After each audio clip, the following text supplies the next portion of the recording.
Hello to all. My name is Emmanouil Markoulakis. I'm a research fellow here at the Hellenic Mediterranean University, and I'm also a PhD candidate. And I have done extensive research over the last 4 years about the ferrolens, and also published research about magnetic phenomena uh, uh, using the ferrolens as an observation tool. I have collaborated with Timm Vanderelli across the Atlantic, and he is the inventor of this device. And recently we have done a report about some experimental findings concerning magnetic fields, direct magnetic fields, north-south, between attracting magnets.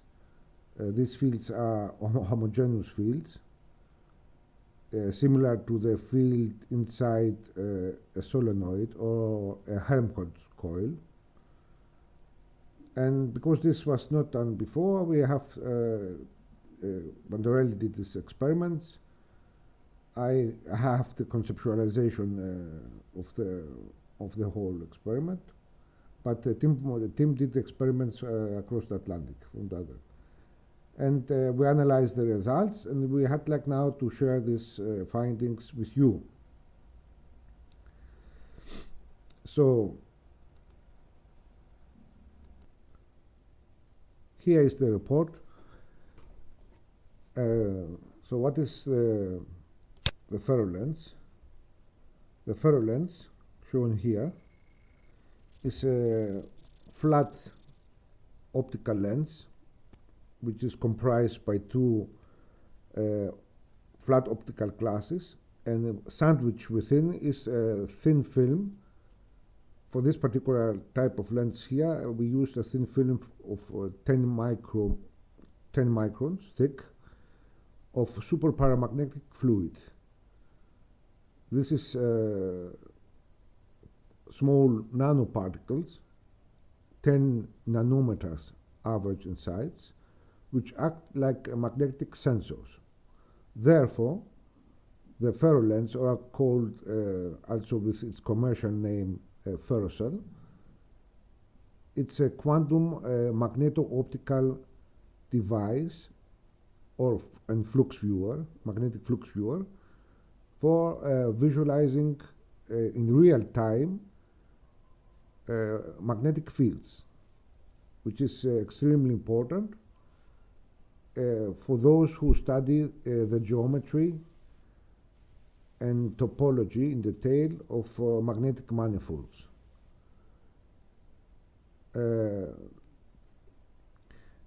The other thing is it is many times compared with the iron fillings experiment. You know, when you sprinkle this classical experiment where you sprinkle iron fillings above a flat white surface where you have placed a magnet there, and you see a pattern, an imprint of the field. The other thing is that it's compared many times with these experiments, and this gets confusing. This optical device, this magnetic optical device, displays cross sections of the field. Whenever it's placed in between the magnetic flux of the field, it displays the cross section of this field with depth of field information, and also magnetic transparency, meaning the bulk of the magnet, it becomes totally see-through. You can see the whole field. This is not very much understood, and leads to some confusion. So when you put a magnet on the lens, on the ferrolens, the bulk of the magnet becomes totally transparent. So you can see, when you look the field from above, you actually see through the other side of the magnet, the other pole, and that makes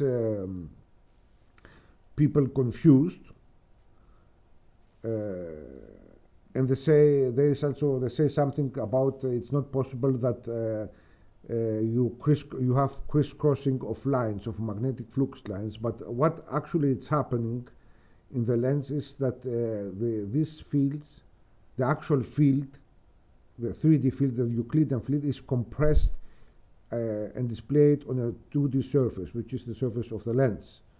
And so the lines are not actually crisscrossing with each other, but overlapping. So there's a space between the field lines up and down. So it's like getting a ball and compressing it in a 2D image.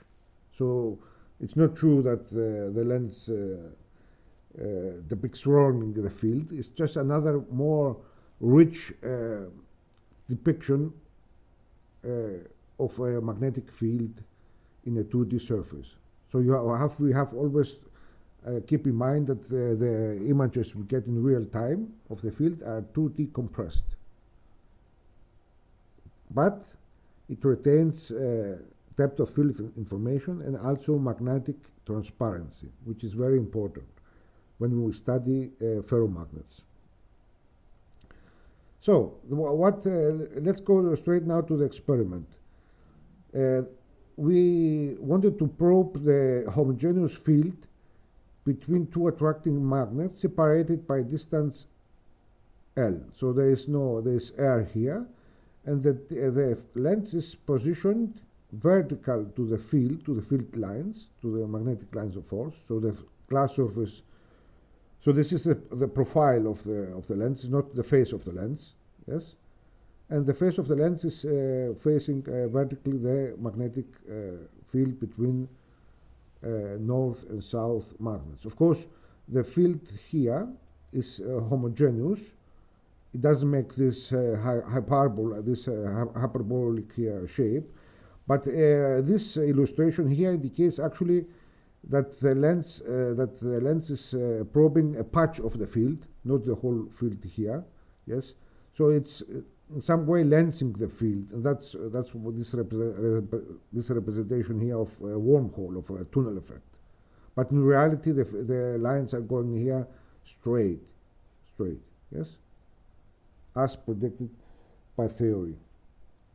This field is homogeneous, and it's exactly the same field we see inside an air solenoid, meaning an electrical solenoid without a core. And also, it's the same field we see in Helmholtz coils, which are used in MRI magnetic microscopy, superconductive MRI scanning technique. Yes. So when we put now the lens here at the center, the bit distance, what we expect to see? We expect to see straight lines going through, like here we see very clearly, as theory predicts, the lines going straight through, piercing through the ferrolens thin film, and leaving the imprints, the lines, leaving the imprints on the ferrolens. This is all in real time. So we see here that the ferrolens actually depicts the field as expected by classical electromagnetic theory. So we see here also the depth of field information we were talking about. So this is a tunnel actually, and it ends to the other side. It's a wormhole connecting the field of one pole of one magnet to the other pole to the opposite pole of the other magnet.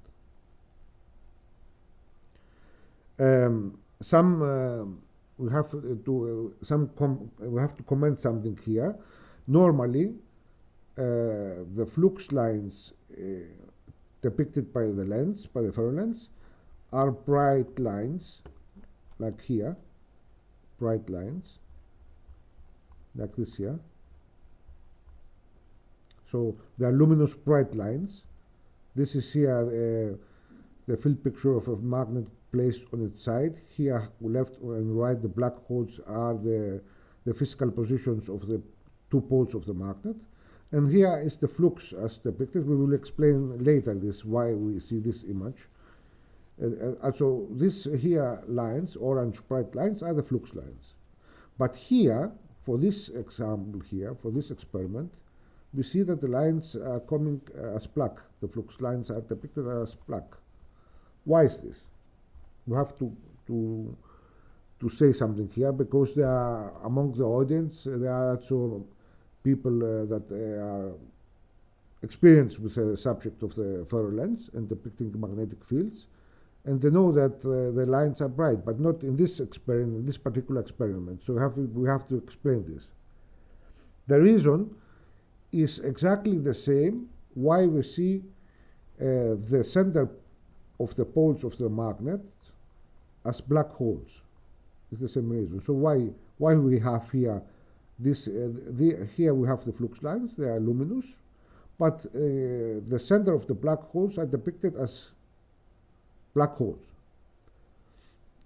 This is because when in a pole of a magnet, the flux lines are going vertically in.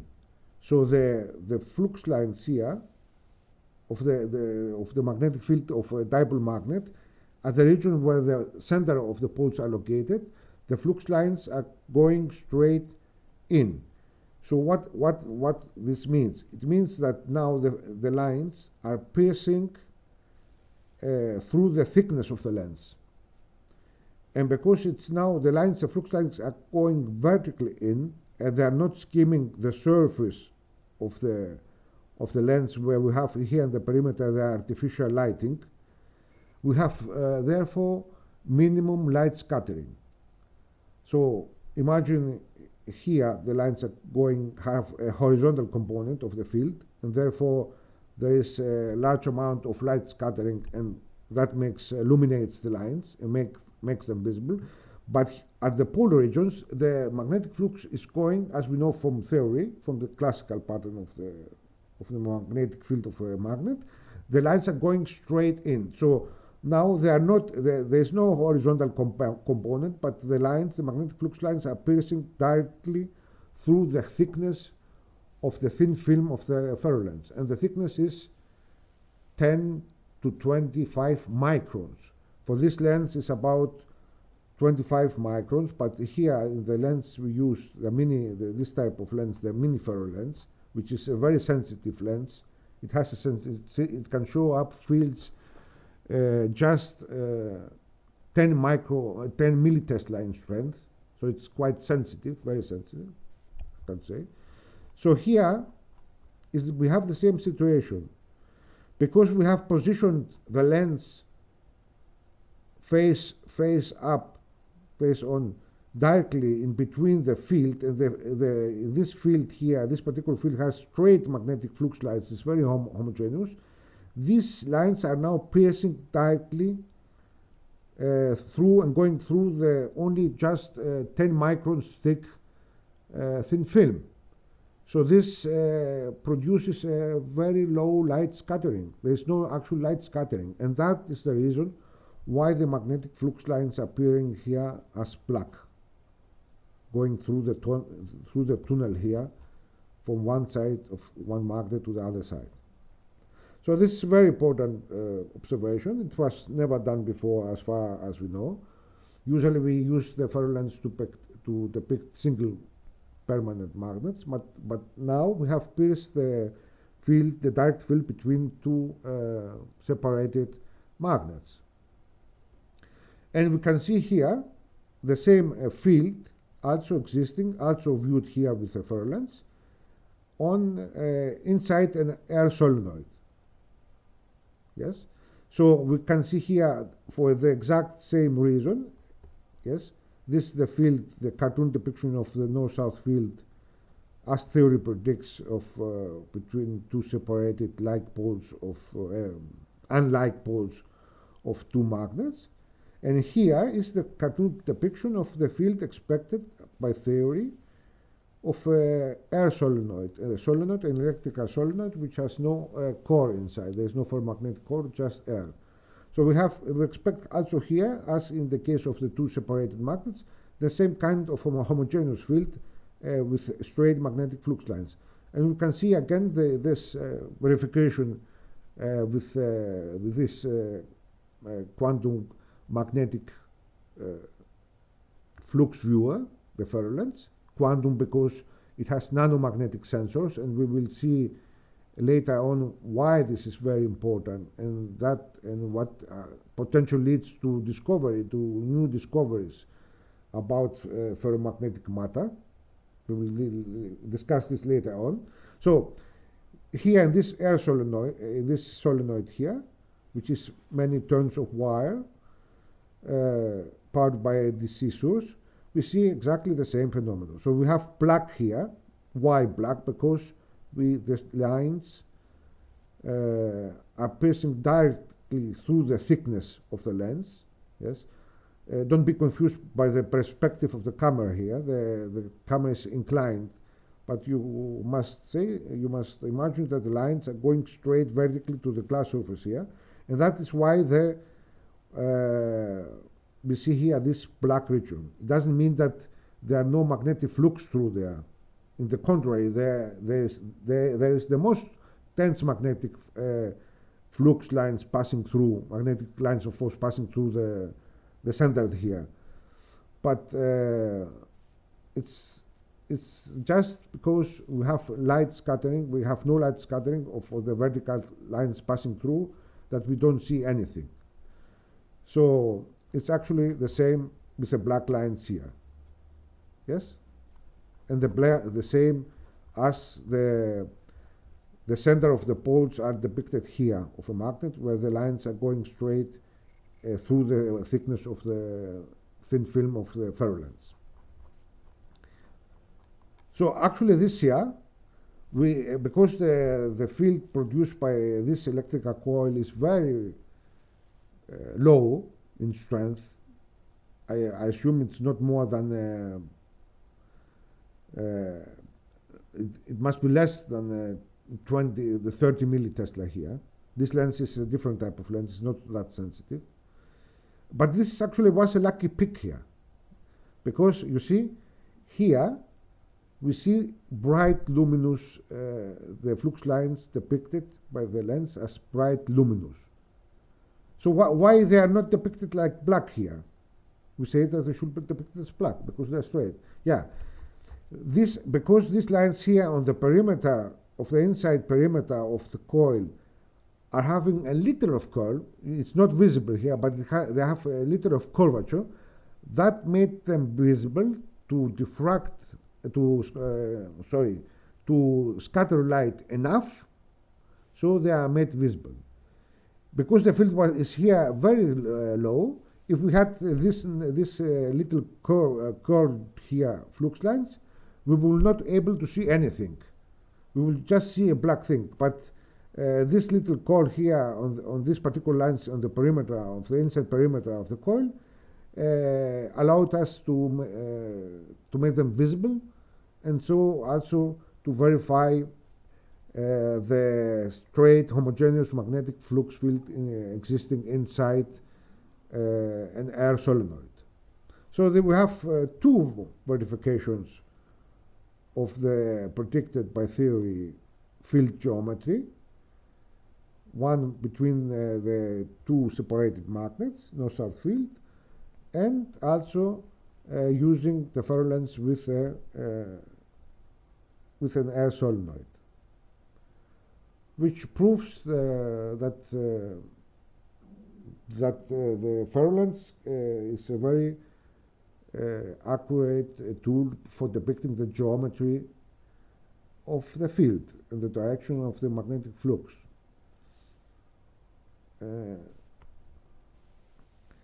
So going now to this picture here, which is in first glance it seems the same as the previous figure. Here we have placed two like poles. So this figure here is from the the field between two magnets, north poles, with the magnet separated. So here now we have the same here experimental setup, but now we have placed two like poles, two north poles opposite at a distance, and probe the field. So what we expect by theory is if the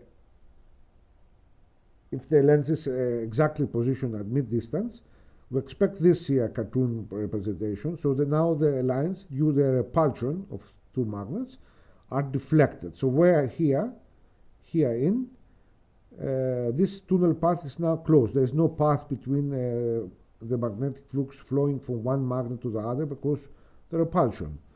So do we see this here in this with the ferrolens now? Yes, we see this after careful observation. So the lines here, we see here the mid distance of the field. The lines are going in from one magnet and also from the other side, but they get deflected. So how will we see this here? How we interpret this picture to this cartoon here? There's a difference which is not at first seen, but it's very important. We say here that the tunnel, in this configuration, this tunnel path here, this wormhole is open, that allows the flux flowing from one pole to the other. Yes? And we can see this clearly here by this relative black region here, which, remember, black means magnetic flux. White means no magnetic flux is passing. So here we see that with this tunnel effect that actually all the lines are passing through the center here to the other pole. It's like a tunnel. And this is represented here by this black region, which is tense magnetic flux passing from one pole to the other through this wormhole region, this tunnel effect. But if you look now to the case of the repulsing magnet, north and north, we see this here, this whole region white. Don't be confused here with this little dot here. It's actually the line going here and ending to the magnetic flux line going here and ending here to this point. But actually, if you even approach closer the two magnets, the two repulsing magnets, this whole area here, this white disk, will increase in size, which again, white means no magnetic flux is passing. So we see now that the tunnel path here is broken. There is no flux flowing going from one pole to the other, but it's all the flux is deflected and it's not passing through. And this is representing with this here white disk, which means there is no magnetic flux in this region here. Yes. So again, the lens shows the cross section of the field. We see here the cross section of the field, and depicts correctly what is also predicted by theory about attracting magnets and repulsing magnets.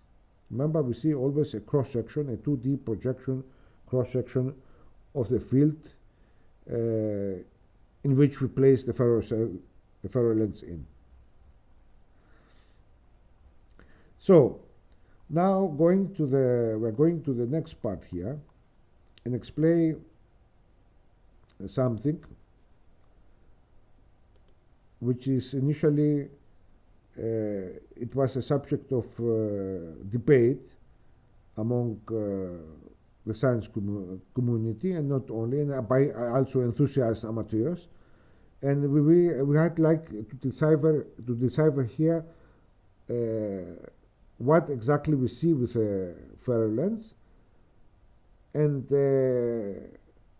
that is nothing wrong with the depiction. The ferrolens depicts correctly the field, but it's just a matter of understanding how the 3D Euclidean, the actual field in the physical space in 3D field is projected as a 2D cross section compressed image. If you understand this, then you will understand also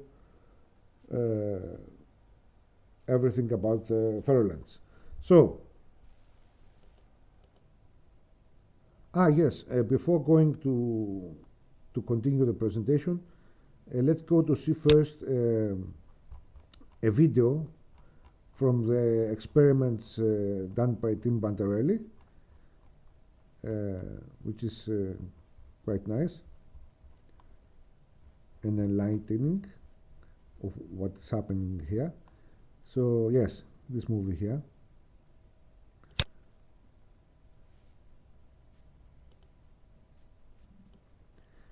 What we'll see here is we use here a different type of lens as from the actual we used in the experiments, the mini ferrolens.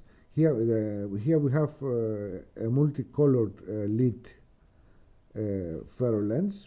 We use artificial LED lighting with different colored LEDs, and what we'll see here is the field as we see it by the lens of two repulsing magnets.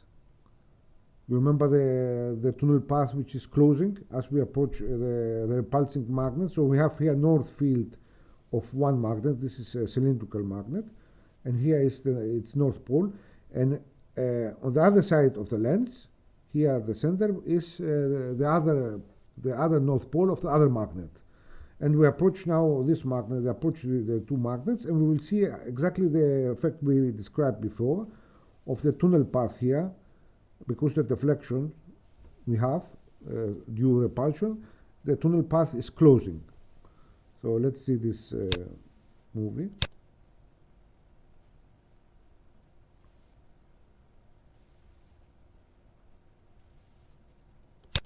So here the path is totally closed. You have full deflection of the lines. We can see this here.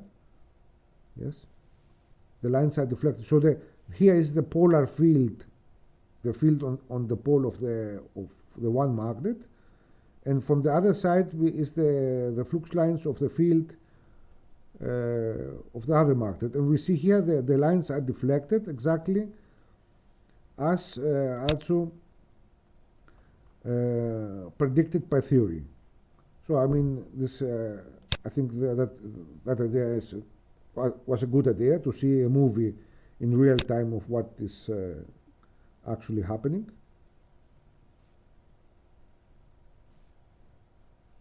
Yes. Let's see that once more.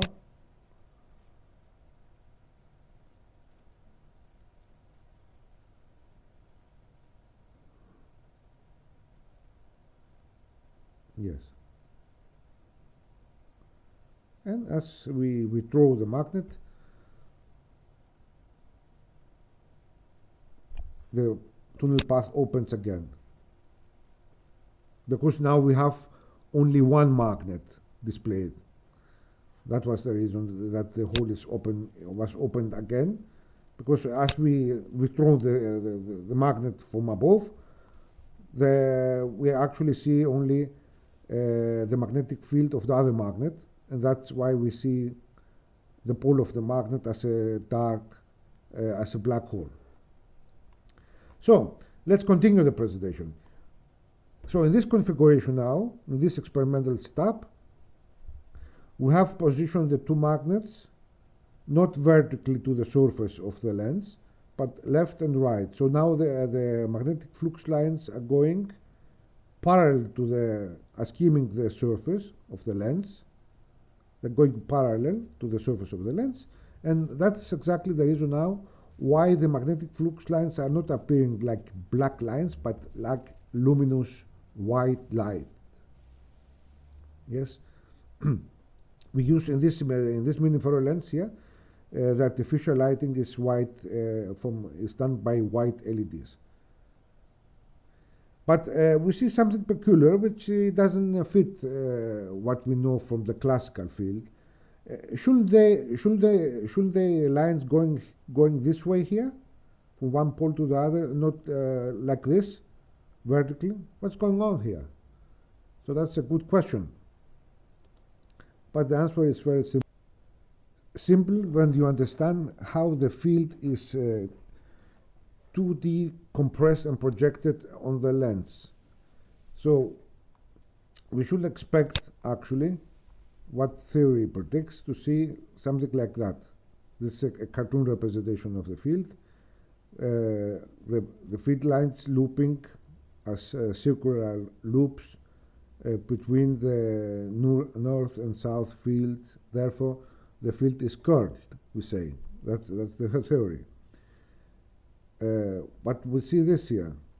When we put a magnet on under the ferrolens, so here we have put a bar magnet. It's actually a cube magnet, but let's, for the sake of the discussion, which is more imaginary to picture a bar magnet, we place a bar magnet on its side. Here is one of its poles, depicted as a black hole, and here is the other physical location of the center of the pole, the south pole, depicted again as a black hole by the ferrolens for the reasons we have explained before. So why we don't see the lights going straight from one pole to the other, but we see this here, this effect here, which resembles the Bloch domain walls in ferromagnetic junks. For the experts, I know they know what we're talking about here. So this here resembles a Bloch region, but it's not actually a Bloch region. It's just a compression. How the ferrolens projects. The field is projected on the ferrolens to decompressed. You see, the lens cannot depict here, when in this configuration, when we place the magnet under the ferrolens or above, doesn't matter. It cannot depict here the straight path here. The straight path here, this path here. It displays only the two polar fields, the fields curling here in this region, the north polar field and the south polar field, and depicts them. Here we have the one polar field and here the other polar field, and depicts these polar fields side by side. And it cannot depict the straight lines here. So this actually region, which resembles a Bloch domain wall region, is the two polar fields compressed here in the middle, and this gives the effect of resembling a Bloch domain wall, but it's not a domain wall. It's just a compression effect. Yes? And the other thing it's doing, it's projecting these polar fields face on. So it flips them so that they appear face on the surface of the lens. So with that way, we have deciphered now what we see. It's just a matter of understanding how the field, the actual 3D field in space, is compressed 2D and displayed on the lens in this case.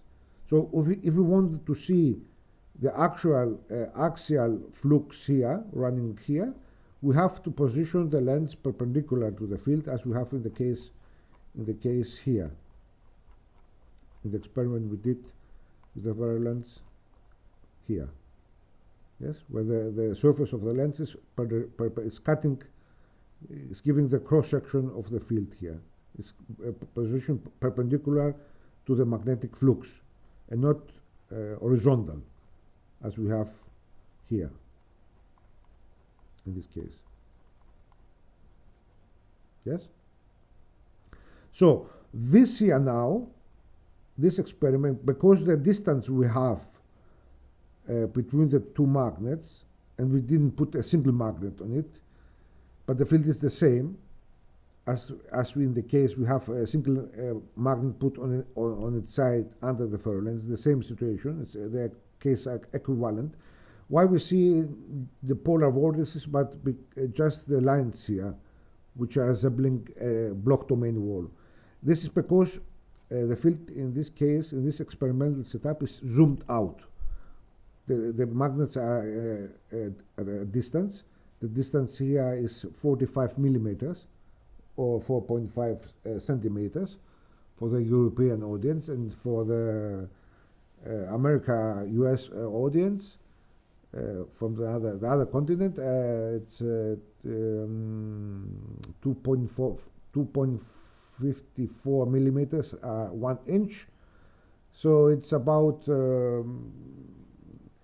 something less than 2 inches apart. Yes? So that's here we see the zoomed out version. So we see only a few lines of this region here. That is what we see in this experiment. So the field is zoomed out. Okay? That was the explanation now of this experimental setup. So you see there's nothing going faulty here about the display of the lens. It's just a matter of understanding how the field is projected on the lens.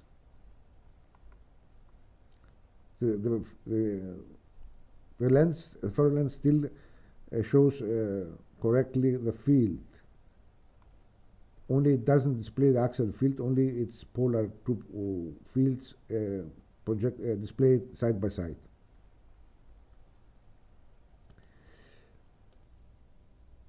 So now let's get to the central debate about what is shown with the ferrolens about the field of ferromagnetic matter, that is permanent magnets, but also paramagnetic matter. Doesn't mean the field doesn't change. The only thing that changes between ferromagnetic and paramagnetic is that paramagnetic material does not retain its magnetism, but the field is the same. The dipole field is the same. So what is the central debate? What is the central confusion of what we see of the single field of a permanent magnet on the ferrolens, which is actually not just a confusion, but is actually active research and possible discovery about some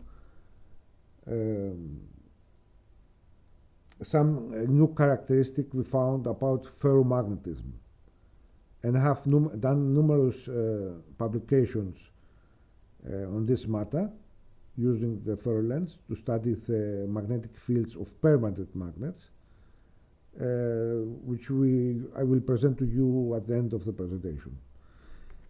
So what's the problem? The problem here is that we expect from the classical representation of the field on the air to see the loops here circulating as circular loops.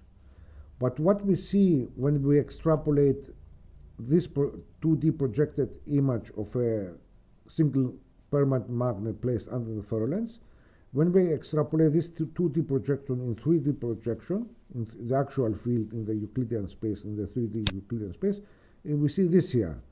So the lines now, this horn torus formation, horn torus is a mathematical topological feature known to mathematicians, the horn torus. So we have this line here, the straight axial field, but the lines as predicted are curling from looping from one pole to the other. Yes, that's fine, no problem. But additionally, what we see in ferromagnets, and I explain, this is for ferromagnets, it doesn't concern the field on the magnetic fields on air solenoids. We see that the lines are additionally also spiraling in. They're not going straight as circular loops. They're spiraling, they're vortexing. There's a vortexing effect. So this is active research, and because you know the ferrolens is a quantum optical magnetic device, it is with the advent of any new scientific tool, there are also possible new discoveries made. So it's not a stretch to say that we actually see something here which was not possible to be observed before. Because why? There is no, as far as we know, there is no other quantum magnetic flux viewer directly. There is no other such device that the ferrolens which can view quantum magnetism. Don't compare it with iron fillings, which are macroscopic sensors. This is a nanomagnetic sensor. And it can probe the actual field inside the magnet. That's the first clarification we have to do.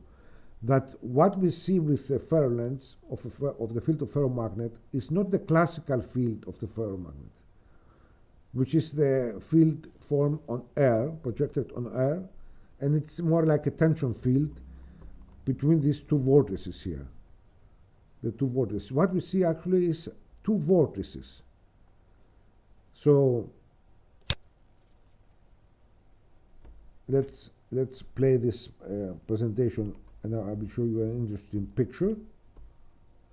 So what we see actually, and I repeat, the ferrolens does not probe the classical field outside, which is formed, projected on air, on space, from a ferromagnet, and which is matter, as I have seen also published in my research, of decoherence, of quantum decoherence. So this is a decoherent field.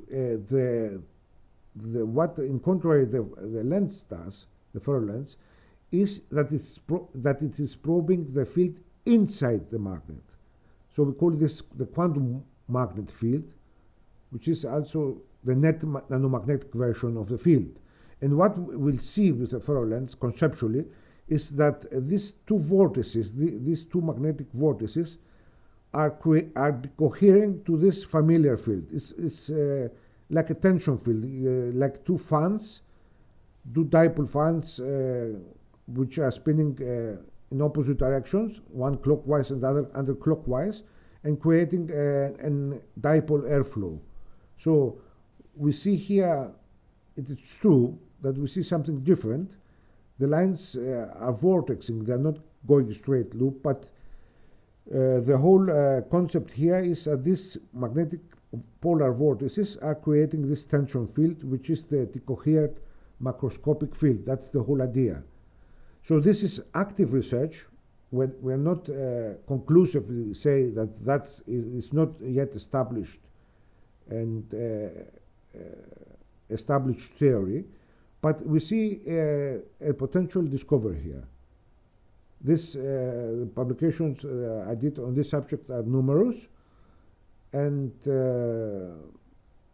are published from respected peer-reviewed journals. So it's active research area.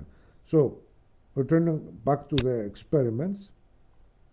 So indeed, what we see is that the lines are not just looping in, but especially for ferromagnets, the field which is inside the ferromagnet, the net field, which we probe with a lens. Again, I cannot say it enough that we don't see with the ferrolens the classical field on air projected by the magnet. We see its net quantum field inside the bulk matter of the magnet. Indeed, we see that the lines here are not just looping, curling from one pole to the other, but additionally are spiraling. So they will have a vortexing effect here.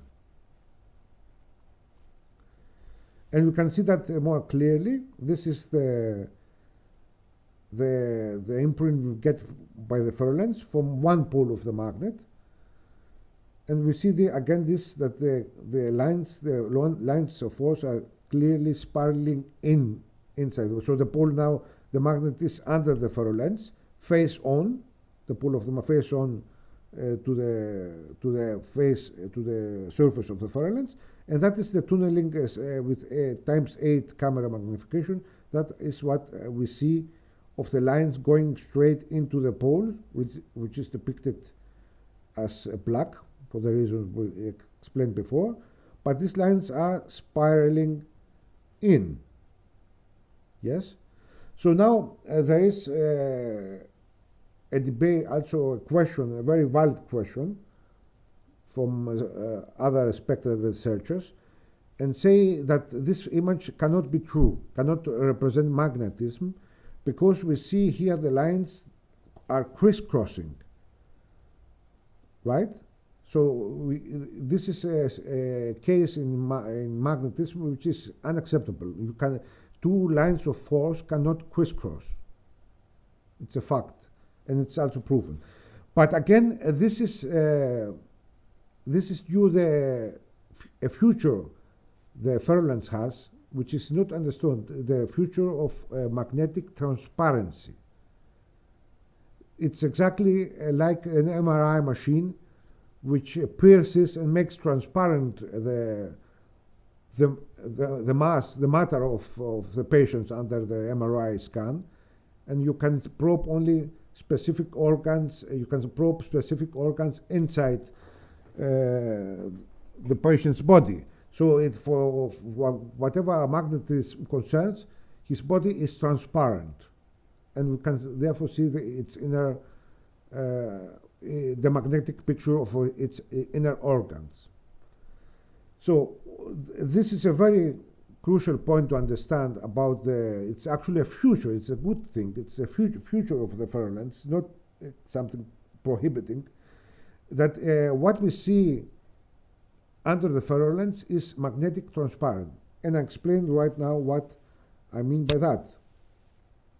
You see, when you look above from the pole of a magnet, so the magnet now, the pole of the magnet is positioned under the ferrolens, and we look straight from up, down, yes? So we see here it's it's polar vortex, yes? It's polar field, whatever you want. But what was never understood, and I say it to you now, that this is a transparent image. So you see here, at the bottom, the other pole of the magnet, the opposite pole. So here is the north pole.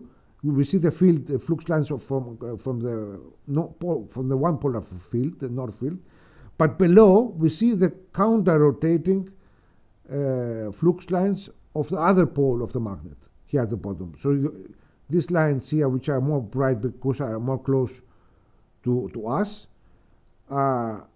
is the north vortex field, polar field of the magnet, and these other lines going to the opposite directions. This here are going counterclockwise. The bottom pole field lines are going clockwise. So this is what the effect you have to understand to decipher the display of the ferrolens, that it makes completely transparent the bulk matter of the magnet under observation, and you see only its field, its center pole, the field of the center pole of the magnet, and the magnetic flux lines spiraling in from one pole, its north pole, and here at the bottom we see the other pole across the magnet, across the bulk matter of the magnet. Yeah. So now we have actually the explanation that why this appear as crisscrossing. They are not crisscrossing. They are overlapping because there is a space between here. There is a distance now from the lines here at the top of the magnet from the field of the other pole at the bottom of the picture here. So they are not crisscrossing here. They are overlapping. So there is no problem. There is no conflict anymore. Yes? So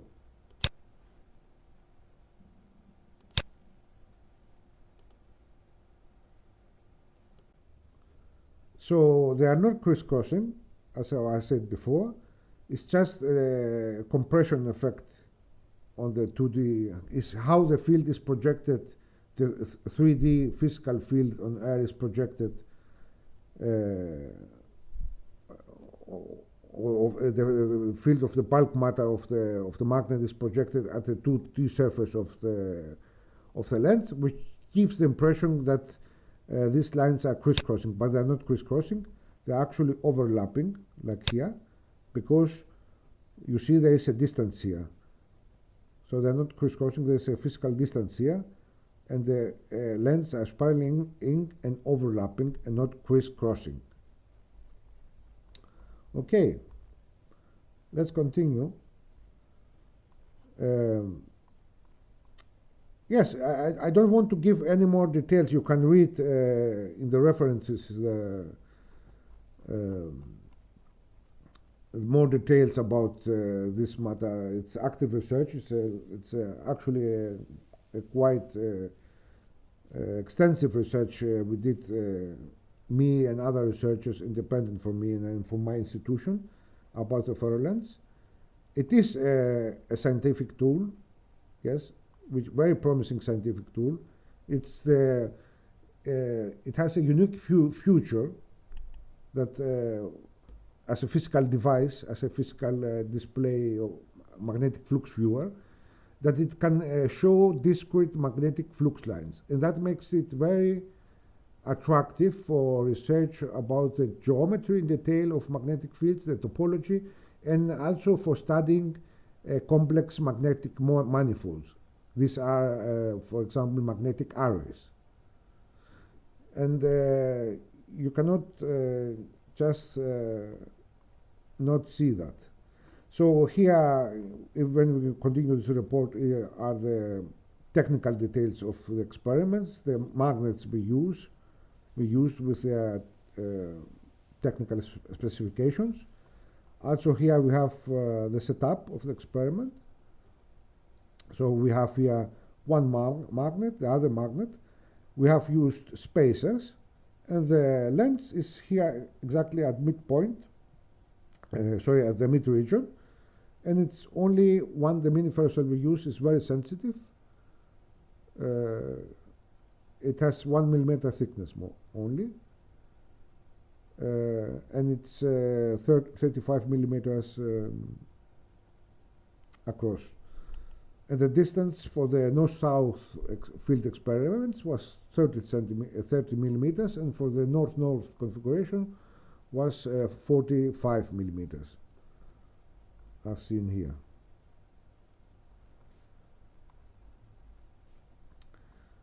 Yes, so these are the specs, the specifications of the specific mini ferrolens we used. Again, the commercial name is Ferrocell. And yes, I believe I should conclude. I can't think anything else to say here. Here are some of the references we used. This is one of my articles. And you can find the rest of the work done, the active research done by me and by others as well, in the official ferrolens wiki page here. We included the link inside the report.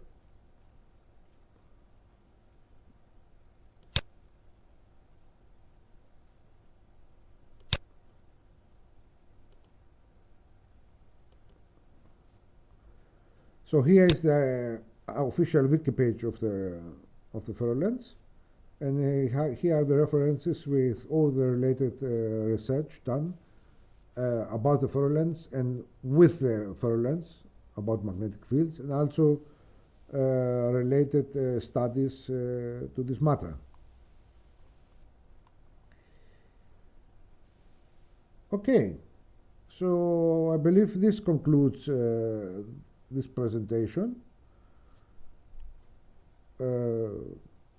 So yes, okay. That was the presentation of the latest findings with the ferrolens. So what the home take messages are, allow me to say here, is that the ferrolens is an exciting new scientific tool, a quantum magnetic, nanomagnetic device for displaying the geometry of magnetic fields and ferromagnetic matter. It depicts the quantum field of the net quantum field of the magnet, which means the inside field of a permanent magnet and not the classical field. And our future plans is to use the ferrolens now also to probe the homogeneous field of Helmholtz coils. That will be very interesting. With a new mini ferrocell, I predict a field of a Helmholtz field of 20 millitesla will be enough to activate the lens and make the lines visible. It has revealed in this subject of further active research some new futures and possible discoveries about the fields, the inside field of ferromagnets. The fact that it's a vortexing field, not just looping in circular paths from one pole to the other, but also it's vortexing inside and outside one pole and the other. And keep in mind that this device is, from as far as we know, the only device which can do that, the only physical device. That makes it very special device, because you see, it's the only device that can, because it's nanomagnetic nature, the sensors inside are less than 10 microns. And that gives the ability to the lens to probe the quantum field, this field inside. It cannot sense the outside classical field, which is a subject of coherence, this field. So it probes the inside field. And additional to that, it does not just probe the field. It shows, actually, it's a magnetic flux viewer. It shows the actual lines of force, which no other sensor, display sensor, can do that so far. Physical device. We have squid scanning magnetic microscopy, which is superconductive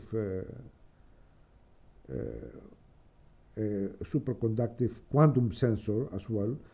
But this method and sensor depicts the field as a cloud image. It cannot give discrete magnetic flux lines, so you can decide the manifold of the field, its specific geometry details, and so on. So this is very important for those who are studying geometry of the magnetic fields. So it's a unique feature of the lens. It cannot overseen.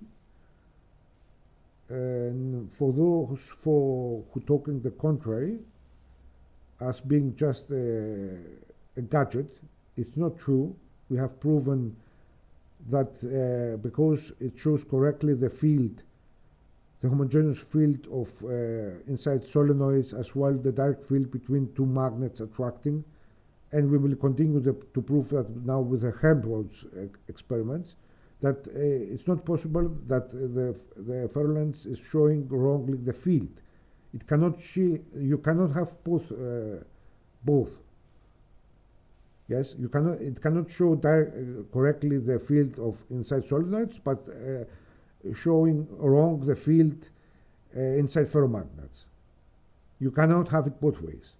So there is actually something there inside the magnetic field inside ferromagnetic matter.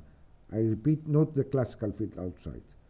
The field inside the net field inside ferromagnetic matter, which is projected to the outside, forming the classical field, which is, again, I say, and I have proof that, demonstrated that, yes, with my numerous publications on this matter. Thank you very much for your patience. And this is my way to participate and share this information with you, because I know we have people here that can read something but get false impressions, and I want to, with this video presentation, to make a more vivid presentation of the results.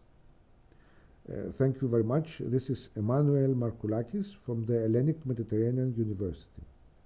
Bye.